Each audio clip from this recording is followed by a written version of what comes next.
The story has been told countless times. 17th century Holland, gripped by an insatiable flower frenzy, where tulip bulbs sold for the price of mansions, fortunes were made and lost in days, and desperate, ruined investors threw themselves into canals. It's the ultimate cautionary tale of financial bubbles, the infamous Tulip Mania. But what if almost everything we think we know about this historical event is wrong? What if one of history's most cited economic cautionary tales is itself a cautionary tale about how myths become accepted as fact? Today, we'll uncover compelling evidence that Tulip Mania was greatly exaggerated, a historical distortion that has persisted for nearly 400 years. How did this happen?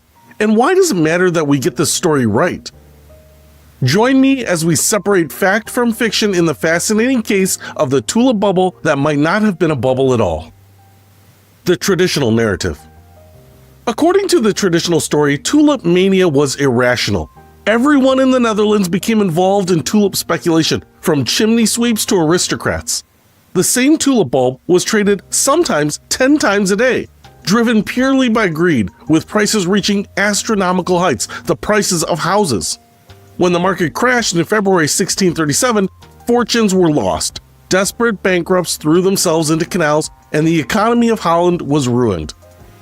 This dramatic narrative was popularized in Scottish journalist Charles Mackay's widely read 1841 book, Extraordinary Popular Delusions and the Madness of Crowds, where he claimed that the rage among the Dutch to possess them was so great that the ordinary industry of the country was neglected, and the population, even to its lowest dregs, embarked in the tulip trade.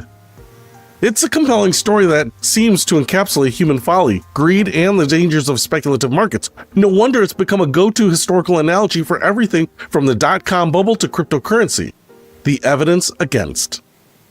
But when historian Anne Goldgar spent years researching Dutch archives for her book, Tulip Mania, Money, Honor, and Knowledge in the Dutch Golden Age, she discovered a very different reality. As she puts it, I always joke that the book should be called Tulip Mania, more boring than you thought. Let's examine the key claims of the traditional narrative against the historical evidence. Claim 1. Everyone participated in the mania. Through painstaking archival research, Goldgar identified only about 285 people in Haarlem, considered the center of the tulip trade, who bought and sold tulips, out of a population of approximately 42,000. Far from involving all levels of society, the participants were primarily wealthy merchants and skilled artisans who could afford such luxuries. Claim 2. Prices were astronomically high. While it's true that the most expensive tulips cost around 5,000 guilders, comparable to a well-appointed house, Goldgar was able to identify only 37 people who spent more than 300 guilders on bulbs, roughly a master craftsman's yearly wage.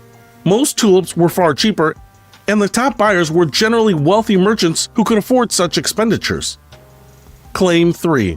Economic devastation followed. Perhaps most surprisingly, Goldgar states, I couldn't find anybody that went bankrupt. If there had been really a wholesale destruction of the economy as the myth suggests, that would have been a much harder thing to face. The broader Dutch economy remained resilient. While some individuals faced financial difficulties, the overall economic impact was less catastrophic than often portrayed, with agriculture and trade sectors continuing to thrive. Claim 4. Trade was frenzied and irrational. Far from the image of frantic trading, historical records show that the tulip trade was relatively calm. Located in taverns and neighborhoods rather than on the stock exchange, it became increasingly organized, with companies set up in various towns to grow, buy, and sell, and committees of experts emerged to oversee the trade. Rather than bulbs being traded hundreds of times, Goldgar never found a chain of buyers longer than 5, and most were far shorter. The origins of the myth.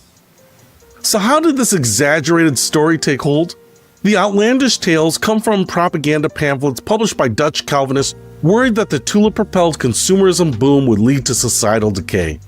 These religious moralists were concerned that such great wealth was ungodly and created satirical literature portraying tulip traders as foolish and greedy. After the market declined, the Dutch tradition of satirical songs kicked in and pamphlets were sold making fun of traders. These satirical works were later picked up by the writers in the late 17th century and then by a German historian whose work had huge success and was translated into English. This material was then plundered by Charles Mackay for his influential 1841 book. The tulip story became a moral lesson about greed and a practical warning about chasing overpriced investments. As Goldgar notes, religious concepts like pride goes before the fall have persisted in our cultural understanding of economic events. What really happened? If the traditional narrative is largely myth, what actually happened with tulips in 17th century Holland? The real story is more nuanced, but equally fascinating.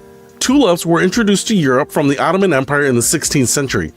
As the Dutch Republic experienced tremendous economic growth during its golden age, these exotic flowers became luxury items collected by wealthy merchants, along with paintings and other rarities. Of particular interest were broken bulbs, tulips whose petals showed striped, multicolored patterns. These effects were unpredictable, later discovered to be caused by a mosaic virus, making such specimens rare and highly valued by collectors. Tulips became a luxury item destined for the gardens of the affluent, and were initially a status item that was purchased for the sole reason that they were expensive. The merchant middle classes, seeking to emulate wealthier neighbors, also began collecting tulips. There was indeed a significant tulip trade, with high prices paid for certain bulbs. The market did experience a decline in February 1637, but this was primarily problematic because it undermined social expectations in a society where business relationships were based on trust. Economist Earl Thompson had studied Tulip Mania and concluded that it was a rational response to demands arising from contractual obligations. While Goldgar argues that it may not have constituted an economic or speculative bubble, though it was nonetheless traumatic to the Dutch for other reasons. Significance today. So why does correcting this historical narrative matter? The Tulip Mania story continues to be evoked whenever asset prices rise rapidly, from tech stocks to real estate to cryptocurrencies. As Goldgar observes, Tulip Mania gets brought up again and again as a warning to investors not to be stupid, or to stay away from what some might call a good thing. But using a distorted historical example leads to misunderstanding of how actual financial markets function. When we examine what really happened with tulips in 17th century Holland, we see not irrational madness, but a luxury market functioning according to its own logic. Yes, there was speculation, but it was limited in scope and impact, nothing like the society-wide mania portrayed in popular accounts. This revised understanding helps us better evaluate modern market phenomena. Not every rapid rise is a bubble, and not every market decline represents irrational exuberance being corrected. Conclusion. The story of Tulip Mania reminds us how powerful narratives can overtake historical facts. What began as moralistic satire became accepted as economic history, repeated so often that questioning it seemed unnecessary. While there was indeed a rise and fall in tulip prices in 1636 to 1637, the evidence suggests the actual extent and severity of the tulip bulb bubble and crash were far smaller in reality than we had been led to believe. Perhaps the most valuable lesson from the tulip story isn't about financial bubbles at all, but about how we construct and perpetuate historical narratives. Sometimes the most repeated stories are the ones most in need of critical examination. The next time someone evokes Tulip Mania as the quintessential example of market irrationality, you might gently suggest that the real historical bubble may be the exaggerated story itself, a cautionary tale about accepting received wisdom without examining the evidence.